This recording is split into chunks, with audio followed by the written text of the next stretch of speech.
বাড়ে সেটা আমরা দেখতে পাচ্ছি। এখানে ফায়ার সার্ভিসের এই ক্ষেত্রে কিছুটা, যেহেতু এটা পুরান ঢাকা এরিয়া, পুরান ঢাকা এরিয়াতে এমনিতেই রাস্তাঘাটের কথা যদি আপনাদেরকে একটু জানিয়ে রাখতে চাই, অথবা আপনারা ইতিমধ্যে জানেন যে এখানে একটু বেগ পেতে হয়, যেহেতু ফায়ার সার্ভিসের গাড়িগুলো বড়, সেগুলো ঢুকতে একটু বেগ পেতে হয়েছে। রাস্তাঘাট যেহেতু পুরান ঢাকার এই এরিয়া কেন্দ্রিক, আমাদের ওল্ড যে ঢাকা আছে সেই ঢাকার রাস্তাঘাটগুলো কিছুটা প্রধান সড়ক অথবা ঢাকার যে নতুন ঢাকা আছে সে সাইড থেকে রাস্তাগুলো কিছুটা সরু।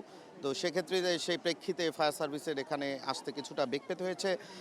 তার উপর এখানে যখন আমাদের দেশে কোনো অগ্ন্যুৎপাত অথবা দুর্ঘটনার ঘটনা ঘটে, সেখানে উৎসুক জনতার যে ভিড়, সেই ভিড় আসলে মারিয়ে ফায়ার সার্ভিসের এখানে যারা কর্মী আছেন, যারা আগুন নিয়ন্ত্রণের চেষ্টা করছেন, তাদের কিছুটা নিউজের মাধ্যমে জানতে পেরেছি যে ঠিক ১:৩০টার দিকে লালবাগের এখানে অগ্নিকাণ্ডের ঘটনা ঘটেছে। এবং এই অগ্নিকাণ্ডের ঘটনা শুরুতে আমরা এখন পর্যন্ত কেউ জানাতে না পারলেও যে আসলে এই অগ্নিকাণ্ডের সূত্রপাত কিসের থেকে, সেটা এখন পর্যন্ত ফায়ার সার্ভিস অথবা এখানকার যারা স্থানীয় আছেন তারা জানাতে না পারলেও আমরা যতদূর মনে করছি এই অগ্নিকাণ্ডের স্পটে এসে আমরা যতদূর মনে করছি যে আগুন নেভানোর সময় যে ধোঁয়া চারদিকে ছড়িয়ে পড়ছে, তার সাথে কিন্তু একটা স্মেল আছে। অর্থাৎ এই স্মেলটার যে গন্ধটা আমরা পাচ্ছি, সেই গন্ধটা যদি আপনাদের একটু বলতে চাই, যে গন্ধটা কিন্তু প্লাস্টিক সদৃশ কিছু যখন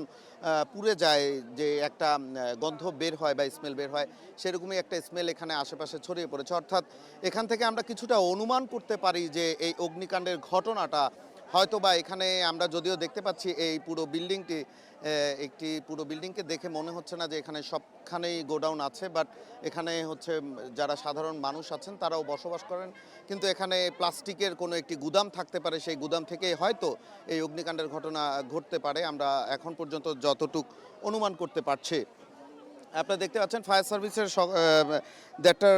বেলা ১:৩০টার পর যখন এখানে অগ্নিকাণ্ডের সূচনা হয়, এর পরপরই ফায়ার সার্ভিসের প্রথমে ৪টি ইউনিট এখানে আগুন নিয়ন্ত্রণের জন্য আসে। পরবর্তীতে এখানে কাছাকাছি আরও ২টি ফায়ার সার্ভিসের ইউনিট এসে পৌঁছে। অর্থাৎ মোট ৬টি ইউনিট এখানে অগ্নিকাণ্ডের যে ঘটনা ঘটেছে সেটা নিয়ন্ত্রণের চেষ্টা করে যাচ্ছেন। এবং এখানে আরেকটি লক্ষণীয় ব্যাপার হচ্ছে যে ভিতরে এখন পর্যন্ত, অর্থাৎ হতাহতের কোনো ঘটনা এখন পর্যন্ত আমরা জানতে পারিনি, কিন্তু যতটুকু আশঙ্কা করতে পারি যে এখানে যেহেতু ভেতরে মানুষ রয়েছেন, অর্থাৎ আবাসিক মানুষজন বসবাস করতেন, সেখানে কোনো দুর্ঘটনা ঘটেছে কিনা আমরা এখন পর্যন্ত সেটা বলতে পারছি না। কিন্তু যে গুদাম রয়েছে, অর্থাৎ একটু আগে যেমনটা জানাচ্ছিলাম, এখানে চারপাশে যে গন্ধটি ছড়িয়ে পড়েছে, সেই গন্ধটির প্রেক্ষিতে আমরা বলতে চাই যে এখানে কেউ নিশ্চিতভাবে না বলতে পারলেও এখানে প্লাস্টিকের কোনো একটি গুদাম থাকতে পারে, সেই গুদাম থেকে এই অগ্নিকাণ্ডের ঘটনা ঘটতে পারে।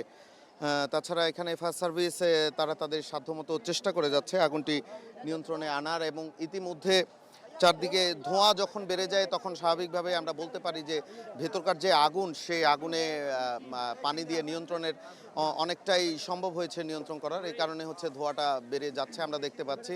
অর্থাৎ এখানে এখন কোনো আগুনের যে লেলিহান শিখা, সেই শিখা আমরা দেখতে পাচ্ছি না। চারদিকে যে লালবাগের এই এরিয়াতে যে বিল্ডিংয়ে অগ্নুৎপাতের ঘটনা ঘটেছে, সেখানে এখন ধোঁয়ায় আচ্ছন্ন হয়ে গেছে চারপাশ।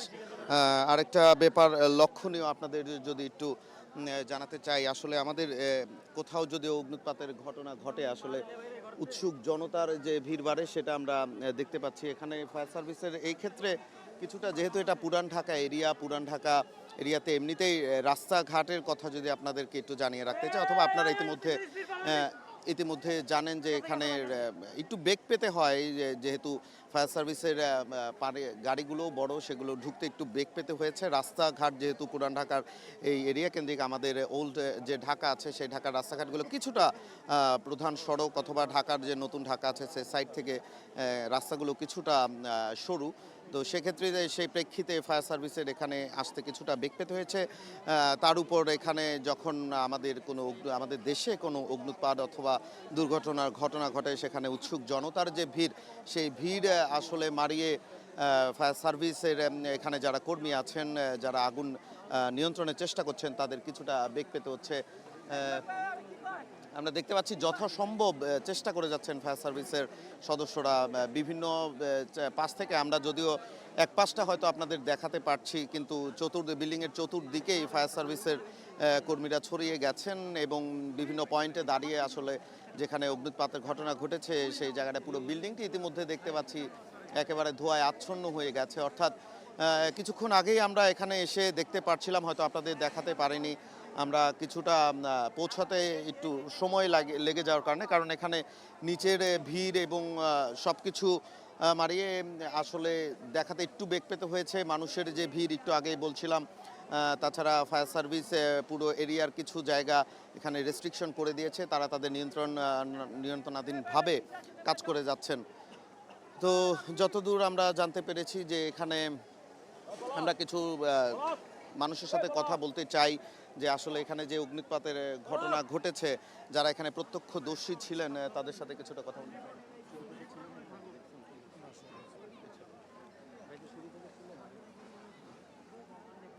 তো আমরা কি